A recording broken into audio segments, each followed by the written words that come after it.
Okay, in this video, we're going to go over something called Opportunity Fire.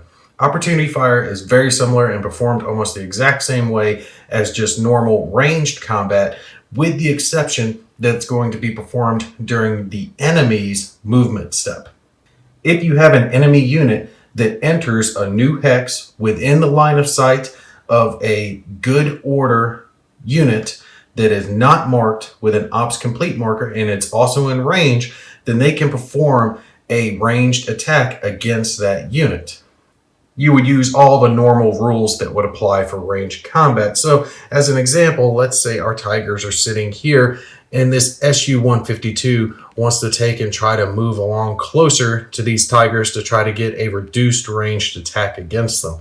Well, the moment it enters a new hex, they can take and perform a opportunity fire attack against it. Now, the tiger located up here with an ops complete marker, it's not able to, as it's already ops complete.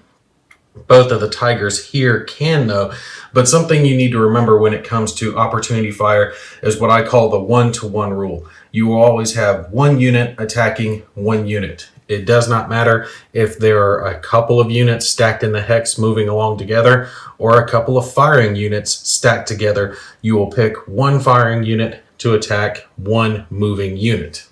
And you can only perform that once per hex moved. So it's always a 1-to-1 situation.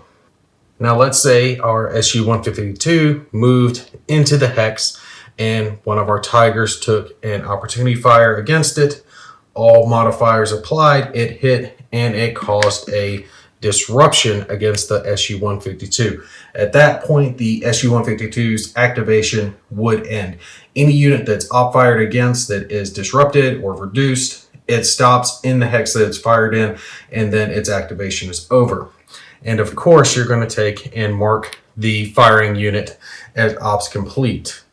If it wasn't disrupted, it moved into the hex, and then it moved into another hex, another unit could perform an op fire against it. And again, if it's disrupted or reduced, it stays, its activation is over. And if it's not, it can continue on with its activation as normal.